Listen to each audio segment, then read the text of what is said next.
Hi everyone, welcome to Code with Nuwan YouTube channel.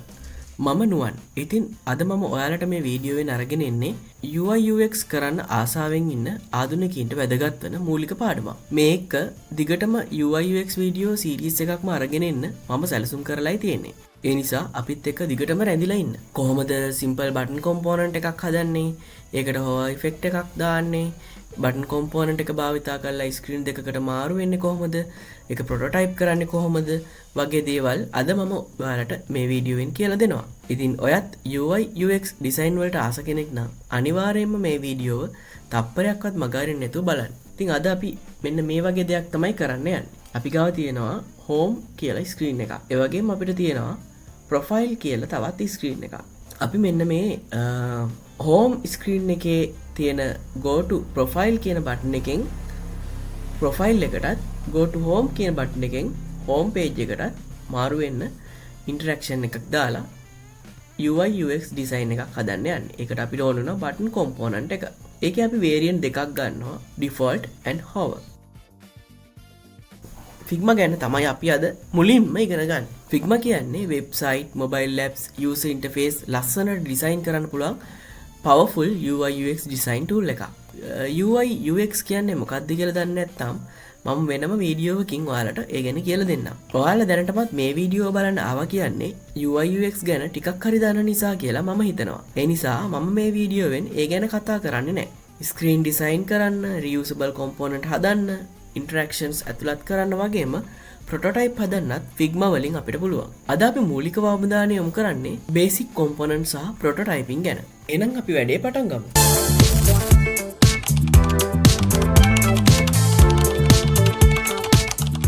එහෙනම් අපි මුලින්ම Figma open කරගමු. මෙන්න මේ විදිහට search bar එකේ Figma search කරලා ඔයාලට පුළුවන් Figma open කරගන්න. ඔයාගේ කම්පියුටර් එකේ Figma install කරලා නැත්නම් මම description එකේ දාලා තියෙන link එකෙන් Figma desktop version එක download කරගෙන install කරගන්න. ඒ වගේම ඔයාලට ඕන නම් Figma web version එක උනත් use කරන්න පුළුවන්. මේ දකුණු පැත්තේ තියෙන design button එකෙන් ඔයාලට පුළුවන් blank design page එකක් insert කරගන්න.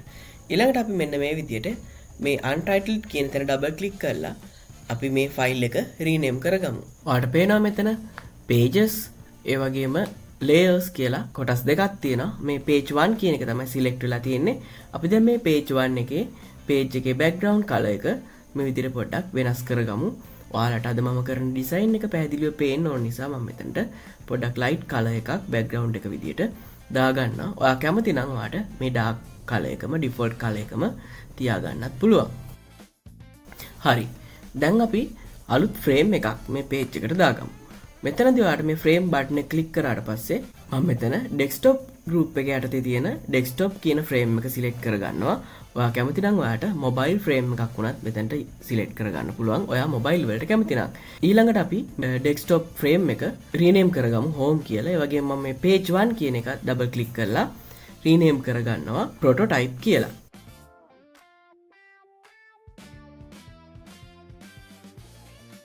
ඊළඟට අපි තව page එකක් add කරගමු මේ plus button එකෙන්. අපි ඒකට දාගමු component කියලා. හරි. දැන් මම ඉන්නේ මේ component page එකේ. අපි මේ component page එකේ button එකක් create කරන්න යන්නේ. මම ඒකට rectangle tool එක පාවිච්චි කරලා මෙන්න මේ වගේ rectangle එකක් canvas එක උඩ ඇඳ ගන්නවා. ඊළඟට අපිට මේ rectangle එක හොඳට පේන්න ඕන නිසා මේකේ color එක මම පොඩ්ඩක් change කරනවා වෙන color එකකට. ඊළඟට මම මෙතන width එක 200 විදිහට දෙනවා. ඒ වගේම height එක 50 දෙනවා. එතකොට මෙන්න මේ වගේ pixel 250 rectangle එකක් තමයි generate වෙන්නේ. ඊළඟට අපි මේ button එකට background color එකක් දෙමු. ඒකට මම මෙතන fill color එක select කරලා මෙතන libraries වලට ගිහිල්ලා මගේ Figma page එකේ තියෙන default library එකක තියෙන accent blue කියන color එක මේ විදිහට දෙනවා. ඔයාලට libraries ගැන ඉදිරියේදී අපි තවදුරටත් කියලා දෙන්නම්. මෙතනදී default library එකක තියෙන color එකක් තමයි මම select කරේ. ඊළඟට අපිට පුළුවන් මෙන්න මේ විදිහට text tool එක පාවිච්චි කරලා මේ button එක උඩ button එකේ text එක insert කරගන්න. ඊළඟට මේ text එකයි මේ rectangle එකයි අපි මේ විදිහට alignment හරියට හදාගමු. center කරලා ඒ වගේම මම මෙතන ටෙක්ස්ට් එකේ ෆොන්ට් සයිස් එක ඉන්ක්‍රීස් කරනවා 14 වලට. එතකොට මෙන්න මේ විදිහට තමයි ඔයාට මේ අපි හදන බටන් කොම්පොනන්ට් එකේ ස්ට්‍රක්චර් එක පේන්නේ. ඉතින් තාම අපි මේක කොම්පොනන්ට් එකක් කරලා නැහැ. ඉතින් අපි මෙතනදී මේ alignments ඉන්ටරැක්ටිව් විදිහට තියාගන්න ඕන නිසා මේ බටන් එක උඩ right click කරලා add auto layout option එක select කරනවා. ඊට පස්සේ අපිට පුළුවන් මේ frame එකට නමක් දෙන්න primary button කියලා. ඉතින් ඔයාලට පේනවා add auto layout කියන එක select කරාම මේ button එකේ අපි හදාගත්තු rectangle එක frame එකකට convert වුණා. ඊළඟට අපි මේ frame එක උඩ ආයි right click කරලා අපි create component කියන option එක select කරනවා. මේ create component කියන option එකෙන් තමයි අපි component එකක් බවට මේ button එක convert කරගන්නේ. දැන් ඔන්න අපිට component එකක් තියෙනවා. layers වලට පෙවුණා components තියෙනවා. අපි දැන් ඒකට variant එකක් add කරගමු මෙන්න මෙතනින්. එතකොට මෙන්න මේ විදිහට මේ එකම button එකේ තව variant එකක් මේ විදිහට හැදෙනවා. එතකොට මේ තියෙන default එක, මේ තියෙන්නේ variant එක. එතකොට අපි මේ variant එක කියන්නේ අපේ hover state එක. ඉතින් අපි variant එකේ මේ hover color එක මේ විදිහට අපි වෙනස් කරගමු. ටිකක් dark color එකකට. ඒ වගේම අපි font color එක white color එකට change කරගමු. එතකොට අපිට තියෙනවා මෙන්න මේ වගේ buttons එකම button එකේ variant දෙකක්. ඊළඟට අපි මේ variant එක prototype කරගමු. ඒකට අපි මේ button එකේ default button එක select කරලා prototype කියන option එකෙන් මෙන්න මේ plus mark එක ඇදලා අරන් අනිත් button එකට select කරනවා. ඊළඟට while hovering කියන option එක select කරනවා. ඊට පස්සේ අපි action එක විදිහට change to කියන එක දෙනවා. එතකොට වෙන්නේ ඔයාගේ mouse pointer එක ඔයාගේ button එක ළඟට අරන් ගියාම මේ විදිහට මේ second variant එකට නැත්නම් variant 2 එකට මේක change වෙන එක. ඔයාලට පුළුවන් මේ variant එකට animation එකක් දෙන්නත් මේ විදිහට animation එකෙන් select කරලා. ඉතින් ඔයා මේක try කරලා බලන්න. එක එක විදිහට ඔයාලට කරන්න පුළුවන්. ඔයාලට එක එක animation try කරන්න පුළුවන්. එතකොට මෙන්න මේ විදිහට තමයි අපි basic button component එක create කරගන්නේ. ඊළඟට අපි යන් අපේ prototype page එකට. prototype page එකේ අපේ තියෙනවා අපි ගාව home කියන frame එක. මේ home frame එක නැත්නම් home screen එකට අපිට මෙන්න මේ විදිහට assets කියන තැනට ගිහිල්ලා අපි create කරගත්තු button එක insert කරගන්න පුළුවන්. දැන් ඔයාලට පේනවා අපි create කරන ඔක්කොම components මෙන්න මේ අපේ project file එකේ asset කියන තැන library එකක් විදියට save වෙනවා. ඉතින් අපිට පුළුවන් assets වලින් ගිහිල්ලා අපි create කරන components reuse කරගන්න. ඊට පස්සේ අපි මේ text එක මෙන්න මේ විදියට go to profile කියලා rename කරගන්නවා.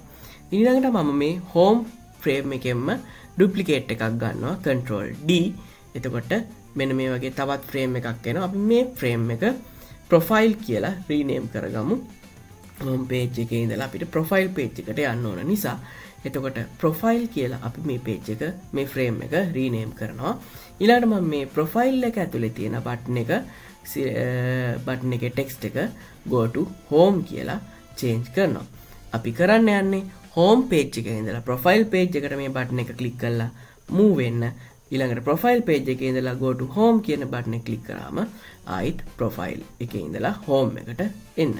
ඉතින් ඊළඟට අපි මෙන්න මේ prototype use කරලා මේ plus mark එක හරහා මේ plus mark එකෙන් අපිට පුළුවන් home page එකේ ඉඳලා go to profile කියන button එක profile page එකට link කරන්න.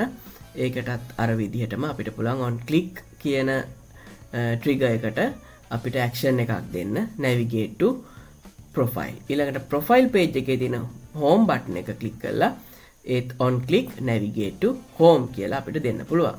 ඒ වගේම ඔයාලට පුළුවන් මෙතනදී animation use කරන්න.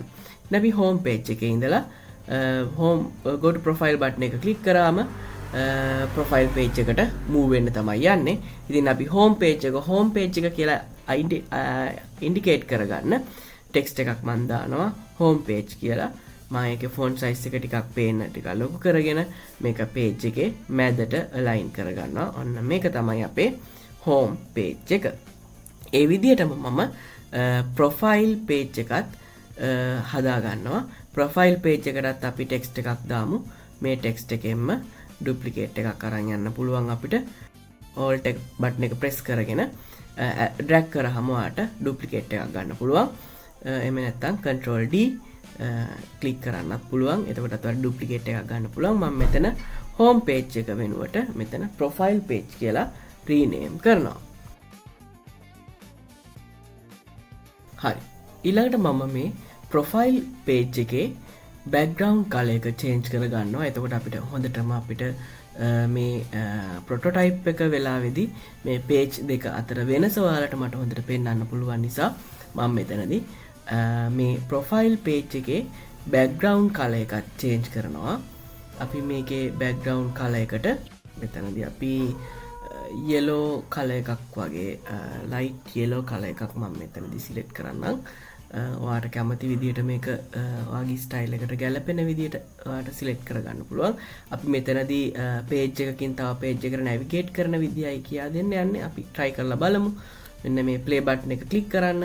එතකොට ඔයාට බලා ගන්න පුළුවන් අපේ prototype එක. මේ තියෙන්නේ අපේ hover effect එක. ඔයාට පේනවා ඔයාට හොඳට පේනවා දැන් මේ mouse point එක එහෙට මෙහෙට කරනකොට while hovering මේ ප්‍රොටෝටයිප් එකේ අපි හදාගත්තු බටන් එකේ අපියරන්ස් එක වෙනස් වෙනවා. ඒ වගේම ක්ලික් කරාම ඔයාලට පේන ප්‍රොෆයිල් පේජ් එකට ගියා. ආයෙ ක්ලික් කරාම හෝම් පේජ් එකට ගියා. මෙන්න මේ විදිහට තමයි අපි බටන් කොම්පොනන්ට් එකක් යූස් කරලා පේජ් එකකින් තවත් පේජ් එකකට නැවිගේට් කරන්නේ. ඉතින් අද පාඩම මම හිතනවා ඔයාලට හොඳින් තේරෙන්නේ නැති කියලා. ඉතින් මේ වගේ තවත් අලුත් UI UX පාඩමකින් හමු වෙනකන් ඔයාලත් මේක try කරලා බලන්න. ඔයාලට ඇති වෙන ප්‍රශ්න සහ ඔයාලට ඉගෙන ගන්න අවශ්‍ය පාඩම් තියෙනවා නම් පහළ තියෙන comment section එකේ comment කරන්න. ඒ වගේම තවත් කෙනෙකුට බලන්න මේ වීඩියෝව share කරන්නත් අපේ channel එක subscribe කරන්නත් අමතක කරන්න එපා.